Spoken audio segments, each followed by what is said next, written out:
Today we are going to talk about portfolio returns. At the end of the lesson, we learn the definition and importance and the measurement of portfolio return. Portfolio returns can be defined as the sum of the set of investment returns earned on the individual asset with the weight or the class of that individual asset in the entire portfolio. It represents a return on the portfolio and just not an individual asset. In summary, a portfolio return is the preference to how much an investment portfolio gain or loss in the given period of time.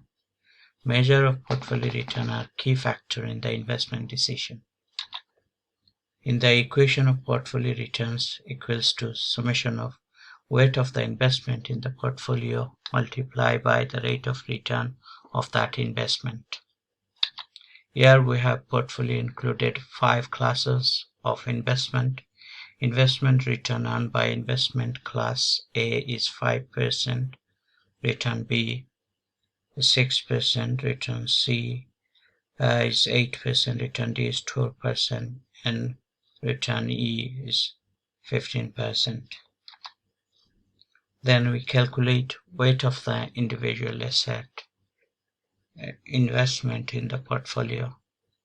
The investment class A is 22%, class B is 13%, class C is 45%, class D is 11%, and class E is 9%.